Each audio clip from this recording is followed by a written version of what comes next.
Okay, so today what we want to talk about is OTR's pathway structure. So normally with most tennis groups or academies around the world, they start with results. Okay, everybody wants to achieve something. So let's say I want to win Wimbledon. Okay, I know it's unrealistic, but yes, I still want to achieve that result. So in order to achieve that, what do I need to do? So what we want to do is we want to regress a little bit and we want to come up with a plan. So this is where your process skills come into play. So it could be technical, tactical, physical, mental skills. And all of those comprise a plan to reach a certain outcome. But what we've discovered is there's two missing links. And the first one is character development. We need the necessary character skills to go on this journey, to create this plan, to reach our outcome. And even before that begins, we need to develop the right mindset. So this whole structure starts with mindset, character development, plan, outcome. And this is a cycle.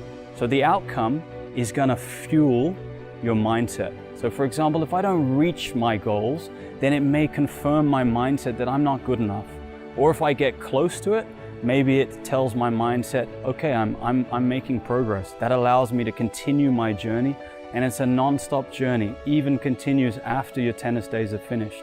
So today what we're going to do is we're going to dive into mindset, and we're just going to touch on it briefly, and we're going to use statistical evidence to back up what we're trying to say. So I just want to put a shout out to Craig O'Shaughnessy at Brain Game Tennis, because without his information, none of this would be possible. So we're going to look at Rafael Nadal, a great champion, and we're going to look at a period in time where he reigned supreme at Roland Garros, the French Open. So over a period of 10 years, he won the title 9 times. Now this is an astonishing feat, but if we break down his results into more specific details, what we're going to see is, yes, he won 99% of all the matches he played. That's unbelievable.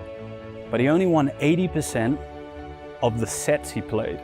If we go to games, it comes down to 64%, and with points, only 56%. Now that may seem weird to you guys, that he only won 56% of all the points he played, and he only lost 1 match in 10 years. But what I'm trying to say to you is that this is the mindset that you need to be a great athlete. You need to understand that winning 56% of points puts you at the top of the table. So if we look at statistics from the best men in the world over the years, over career points won, and if we look at the females, it is the same number. The magic number is 55%. So to be number 1 in the world in tennis, all you have to do is win 55% of all the points you play. Sounds pretty easy. The problem is, are you willing to accept that you're going to lose 45% of all the points you play? This is where the mindset of a champion comes into play, because their focus and their belief is very different to ours.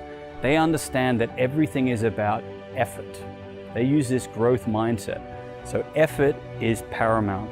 They believe the more effort they put in, the better their results will be. It's not like, oh, hey, listen, I'm not good in volleying, so I'm not going to put effort there. I'm going to focus my attention on my ground strokes. Now, they believe they can improve every area. They accept challenges as opportunities to grow, and they don't frame them as threats. I've seen kids who say, oh no, I'm going to lose this tournament because I'm playing the number 1 seed.